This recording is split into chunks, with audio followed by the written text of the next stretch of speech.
watched with great enthusiasm the extraordinary contribution that my friend Dr. Gerstenfeld, that Manfred has given not only to the Centre but to academic thinking on many levels, and in particular in the field of anti-Semitism. He is a man of extraordinary output. Usually when you get people that have an extraordinary output, that output tends to dilute the quality of the work. But I think you'll all agree that whatever Manfred gets into is dealt with on a high academic level, shows creativity and great analysis. And as I said to him a few days ago, and can say now, I'm very glad that Hashem is also on our side and that the snowstorm came a little bit later, because it would have been a great shame if it would have been, this meeting would have taken place together. So for the 6th lecture of the Herbert Berman Memorial, it's my great pleasure to invite Dr. Gerstenfeld to address us. There will be, of course, time for plenty of questions and discussion later on. Thank you, Dr. Gerstenfeld.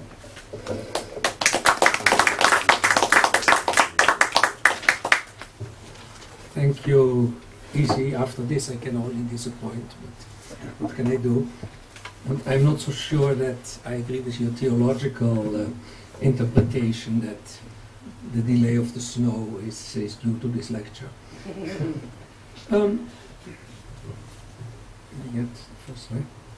So where is anti-Semitism going, and how are we going to fight it? In order to deal with these issues, we have to address 5 questions, 5 major questions. First, how do we define anti-Semitism? Secondly, what methods do we have to assess it? 3, who are our main enemies?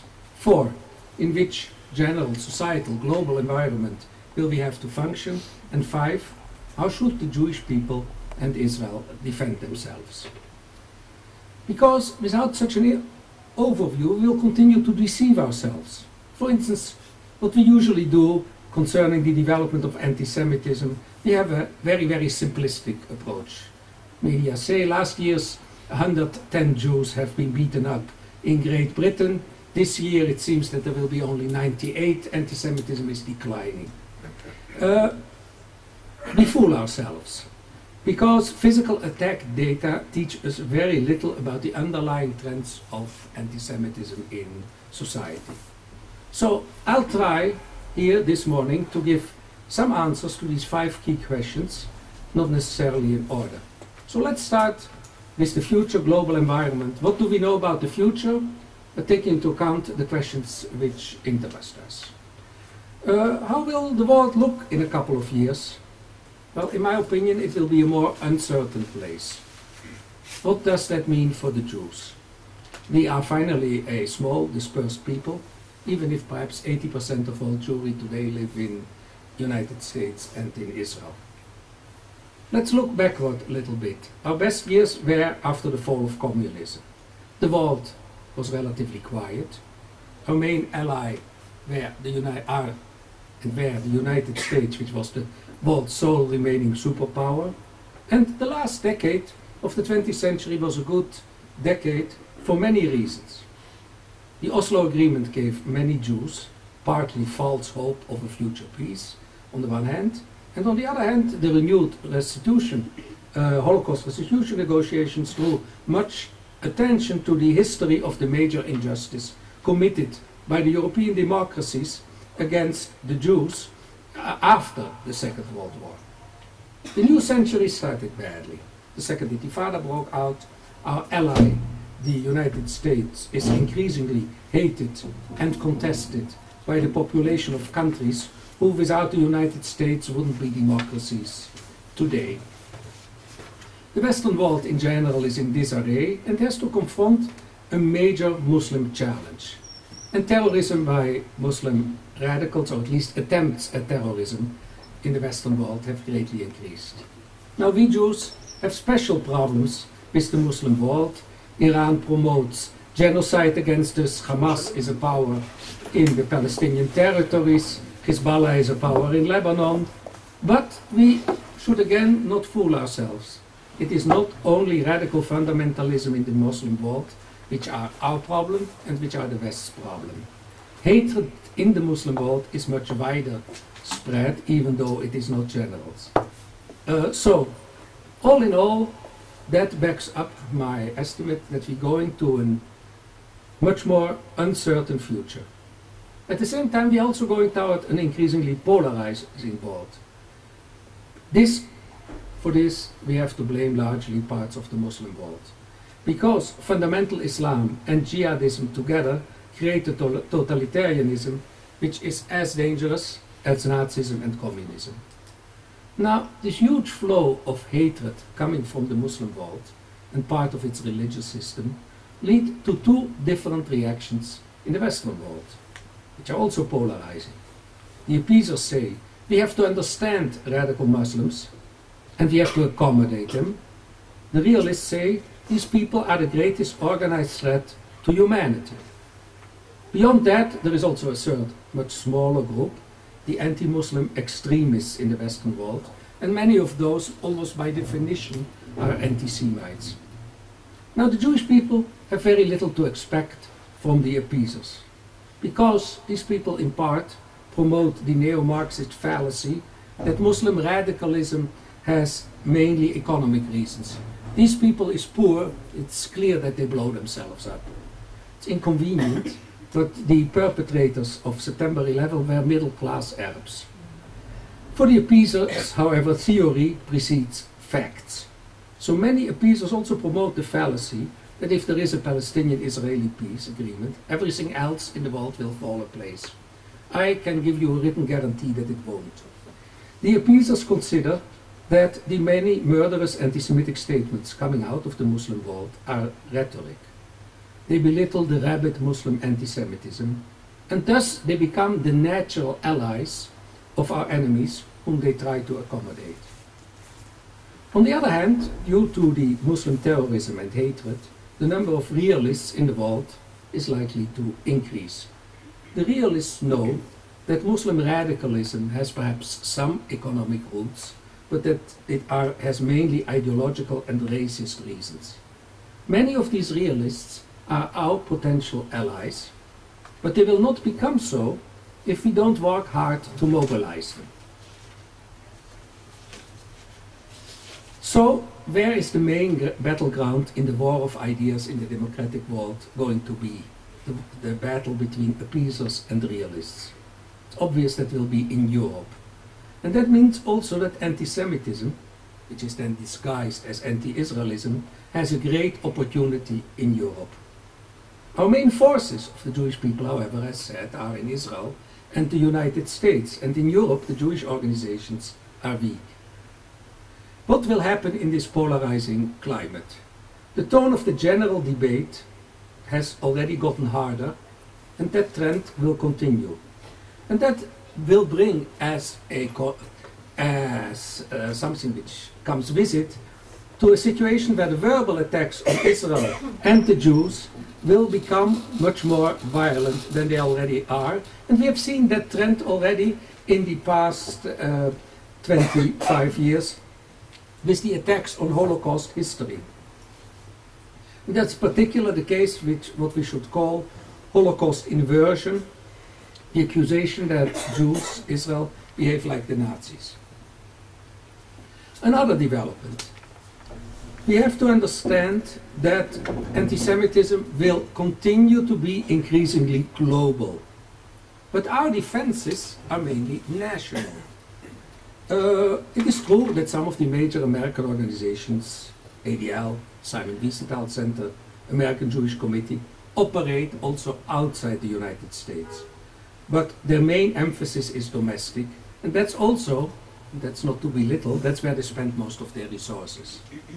The World Jewish Congress would have been a natural body to deal with the European anti-Semitism issue, but that organization is in major crisis, and in Europe it even seems on the verge of splitting up. So, one more forecast. Looking at the world of today and the future, we have also to realize that the variety, I'm not speaking about the numbers, but the variety of enemies of the Jewish people is increasing. And if you have to deal with many different types of enemies, that makes it even more important to assess the underlying trends of anti-Israelism and anti-Semitism which largely overlap. We have also indications in many places, for instance on campuses, that our enemies seem to learn from their mistakes. And it is less clear, for instance on campus, that the Jewish organizations do the same. Now, there's one of my forecasts which I really don't take any risk unless the Mashiach comes. That forecast is that our anti-Semitic and anti-Israeli enemies will not go away. They may lie low, such as has been the case with the classic anti-Semitism in Western Europe for more than 50 years after the Holocaust. They may also temporarily lower the pressure on us, such as was the case after Oslo, but they are there to stay because it's for them not a rational matter. And that leads to a conclusion we are not very well aware of, and that means that whatever defense mechanism we Jews devise, it will be always after a certain time attacked in turn. We have explained humanity with great difficulty what the Holocaust has led to, and then your enemies, such as the late socialist Swedish Prime Minister Olof Palme, will accuse Israel that it behaves like Nazis. So our defense mechanism is then turned against us. We help to define the notion of genocide due to the Holocaust. Then the Palestinians will invent a non-existing genocide, which they call the Nakba. The UN will then promote this non-existing genocide. Then the Jews work very hard to have a Holocaust Memorial Day established, and then some Muslim bodies will try to turn it into Genocide Day. So we work hard to have, Jewish organizations have worked hard to come up with an acceptable definition of what is anti-Semitism in our days. Then some people will pretend that the Arabs are really the Semites. Thereupon, Arab perpetrators will present themselves as victims. And all this leads to two basic conclusions. The first one is you have to continuously assess what is going on. And secondly, the battle will be never ending. A so-called peace agreement, as I said, may again lower the anti-Israeli pressure for a few years.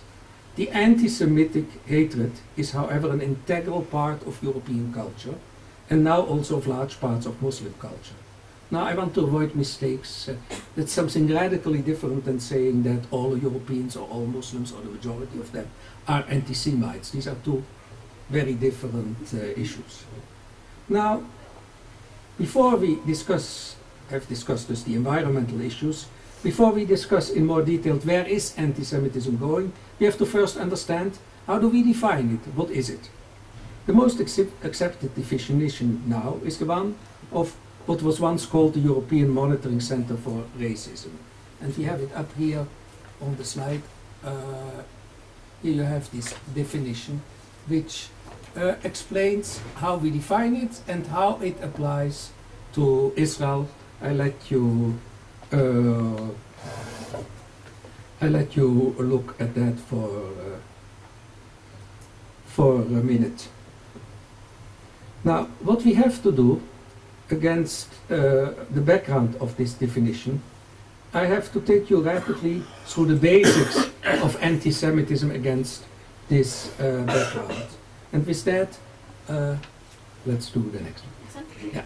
With which most of you are familiar. Basically, if we cut it very sharp, there are three types of anti-Semitism. The original religious one, mainly propagated by the Catholic Church. After the rise of Protestantism, some of the Protestant churches and their denominations take it over. The best known among them is Martin Luther, and undoubtedly one of the most rabid haters of the Jews, and also a founding father of European culture. The second type is racist anti-Semitism, as it was propagated by nationalist movements, of which of course the Germans and the Austrians were the most powerful, but extreme Croats, Romanians, Hungarians, Slovaks, Ukrainians and many others were on the same wavelengths. And the third mode of anti-Semitism, the most dominant one today, but not the only one, is anti-Israelism. It attacks in Israel the collective Jew or the Jewish collective. Now, each of these three types of anti-Semitism is in turn characterized by three stages. The first one is demonization. The Jews are the absolute evil according to the most fashionable concept of absolute evil, as it fluctuates at a given time. Thus, Christian demonization started in the 2nd century with the concept that has lasted now for almost 2 millennia, the belief that the Jews had killed God's Son. Now, is there anything in a Christian world more conceivable as evil than the killing of God's Son? Which of course raises a fairly simple logical question. Can one kill God's Son without God wanting it, or without the Son wanting it? But these are questions which were usually not asked. The second type, ethnic anti-Semitism, develops in a time of extreme nationalism and racism. So, if evil is being of an inferior race, then the Jews are the lowest of all races, they are animals, because that in a world which is nationalistic or oriented, racist oriented, that is the absolute evil, being an inferior race. Now what is in today's world the absolute evil? It's to be a Nazi. Thus Israel, the collective Jew, is depicted as a Nazi state. And again, we should not fool ourselves that these claims are made by the extreme left, whom we don't take serious, who don't cover, and by Muslims. Among the pioneers of Holocaust inversion, considering that the Jews behaved like Nazis, were 3 leading socialist politicians in Europe already more than 25 years ago. French President François Mitterrand, who said that on one occasion, on a specific case, Swedish Prime Minister Olof Palme, and the Greek Socialist Prime Minister Andreas Papandreou. Now this core motif of the Jews being the absolute evil breaks down into a number of major submotifs. It's really when you analyze cartoons, which Joel Kotick did for us, you do that, you see that you may have 5,000 anti-Semitic cartoons, but if you start breaking them down, you deal with 5 or 6 categories, and the rest are all variations on these subthemes. So the first one is that the Jews lust for power. Leaving aside that I know masses of non-Jews who lust for power, in the Christian anti-Semitic concept, that the Jews is the powerful Antichrist, the devil, undermining the basics of religious Christian society. In nationalist anti-Semitism, the Jew is falsely accused of having desire to take over the world, and that is expressed in the fallacy of the protocols of the elders of Zion. And in today's world, Israel and the Jews, and the Jewish lobby, are accused of manipulating the sole remaining superpower, the United States. So it's the same motif, just dressed up differently. Another related claim is that the Jews lust for money. Well, in Christian society, in medieval society, there are very, very few professions open to Jews. Christians could be moneylenders. So it's not so strange that Jews in European society became moneylenders. In nationalist racism, the Rothschilds became the Jewish symbol of the lust for money, which in fact is a lust which is widespread among humanity. And now, the super-rich Arabs and many others claim that Jewish finance controls the world economy. Another major anti-Semitic motif, the third one, is the lust for blood. This emerges in the UK in the 12th century, and it usually comes together with a fourth fallacy, a fourth motif, infanticide. And if you look in the 21st century, the Muhammad al-Dura story is a contemporary example of this same blood libel. Jews want to kill a child, murder, blood, child. Finally, fifth motif is that the Jews are subhuman. In Arab cartoons, you find Jews regularly depicted as vampires. That fits in, of course, also with the lust for blood. And you have to seek very, very hard to find anywhere in the Israeli press depictions of Arabs as animals. But if you look into the Arab press, there are a huge number of cartoons which depict Jews as animals. So that is the first stage, demonization, always turning around these five sub-motifs of the core motif that the Jews are evil. Then comes the second stage. Once you have been demonized, it becomes easy to exclude you. Christians exclude Jews by their specific class and putting them in ghettos.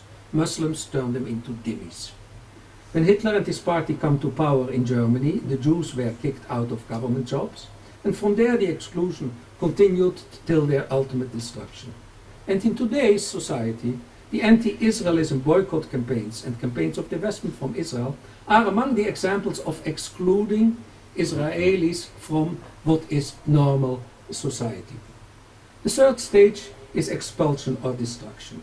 In Christian medieval Europe, the Jews were expelled or forcefully converted in many European countries. In racial anti-Semitism, Germany and its allies murdered the supposedly inferior Jewish race. And in today's world, President Ahmadinejad wants to eliminate the State of Israel. And others, who are smarter and say it more politely, propose a one-state solution. Now, I've just described the main characteristics of anti-Semitism. I've spoken about the environment. I've defined anti-Semitism. So, to the fourth basic question which I've asked at the beginning. How do we assess and measure it? Here, we are in a very poor situation. Well, the three stages of anti-Semitism give us a first indication how we could measure it, but we don't. We can ask what is happening in the field of demonization of the Jews and Israel, what is happening in the field of exclusion, what is happening as far as plans for expulsion and destruction are concerned. Now, contrary to that, as I said at the beginning, the most common way at present to assess anti-Semitism is to monitor incidents. As said, 100 Jews beaten up last year, 90 Jews beaten up this year, situation is improving. It doesn't tell us a thing about the underlying trends. There are many problems with this method beside that. First, you need a monitoring system which costs money, and in most countries in the world, you don't have a monitoring system. Secondly, if a country has such a system, it has only achieved something but not much, because, as I said, if you measure incidents, you know very little about structural development concerning anti-Semitism.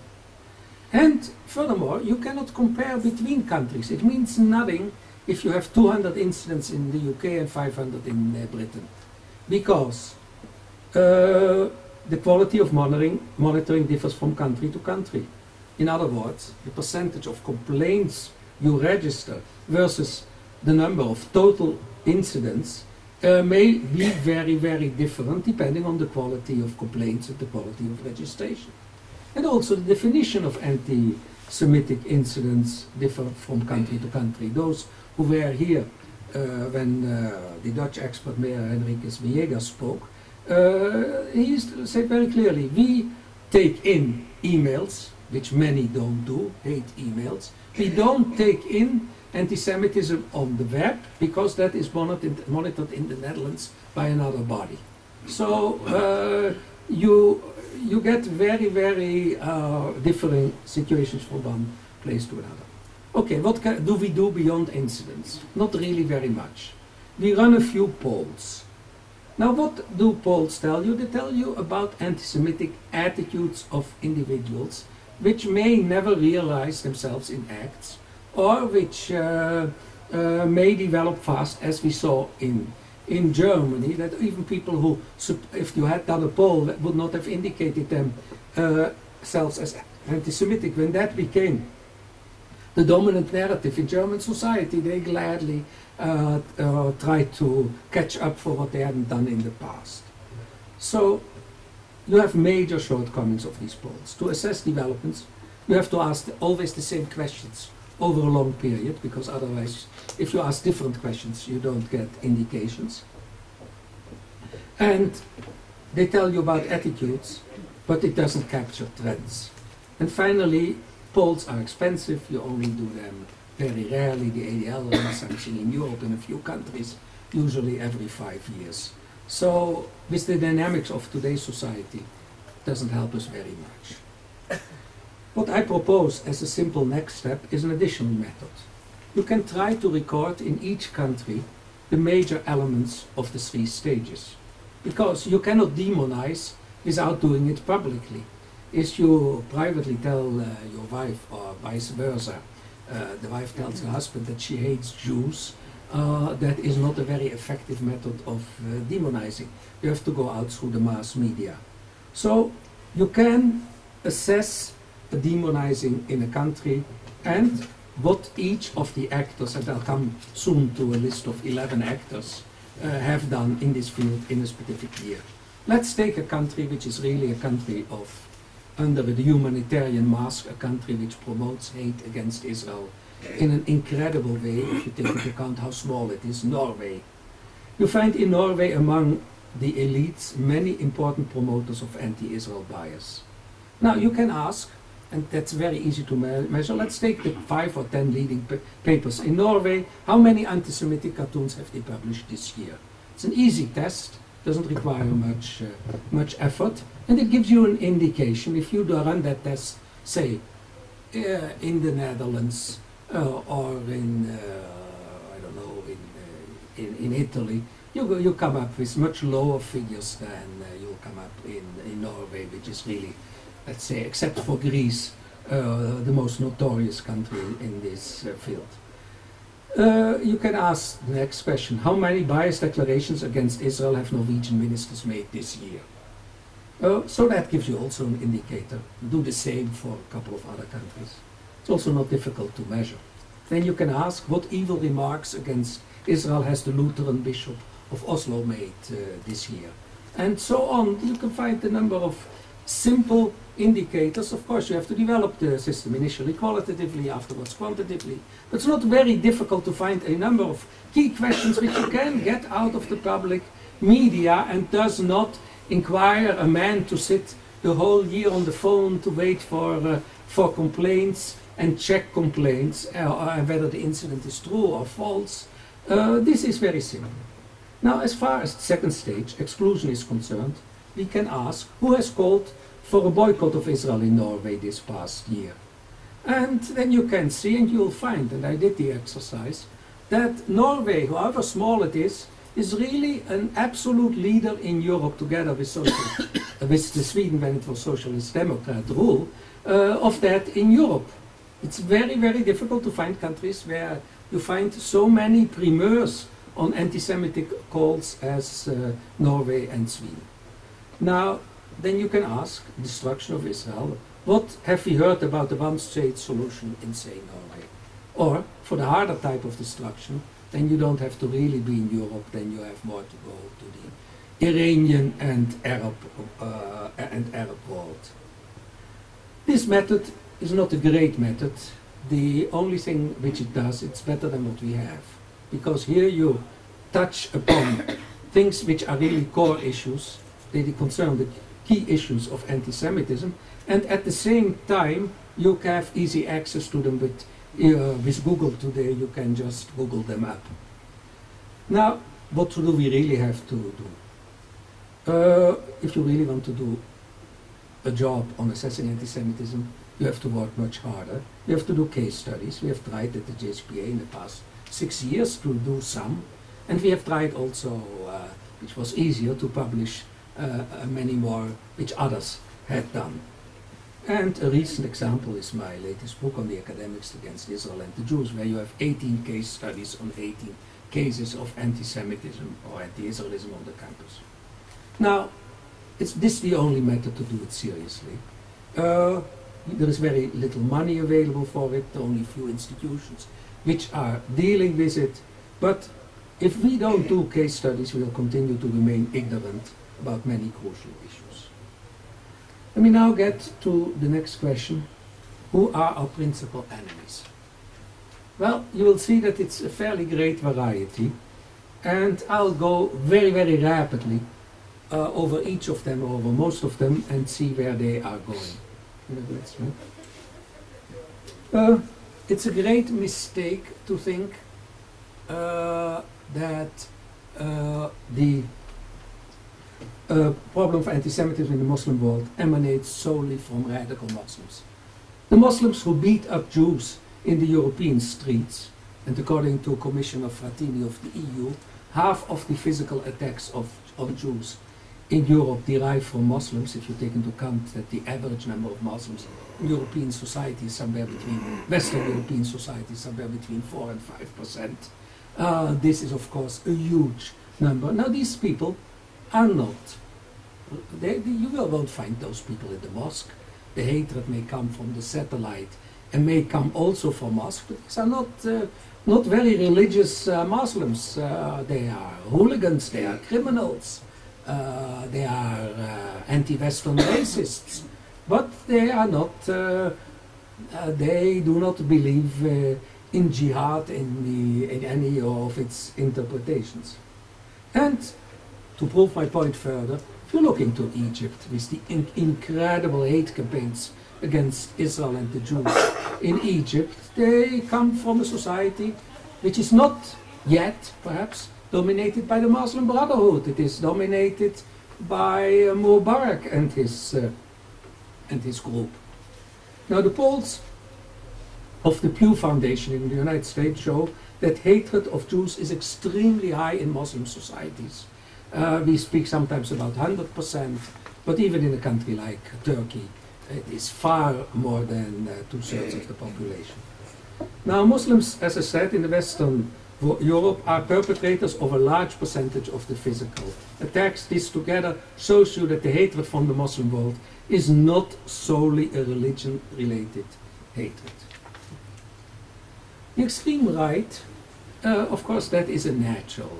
These people always, let's say, I'm not speaking about the conservative right, which is growing in many European countries, but the extreme right in Europe is growing because it in part, besides the ideological reasons, also in part feeds on the misbehavior of parts in the Muslim immigrant population. You have obviously in the Muslim immigrant population incredible demands from society, large abuse of social security, unwillingness to adapt to the basics of a democratic society. And as this is a relatively loud part of the Muslim society, because the moderates you hardly hear and the secular ones opposed to Islam radicalism need police protection in Europe. So you hear far more of this. I don't know how big the percentage is, but this not totally insignificant percentage of Muslim immigrants. And on this feed a new European right,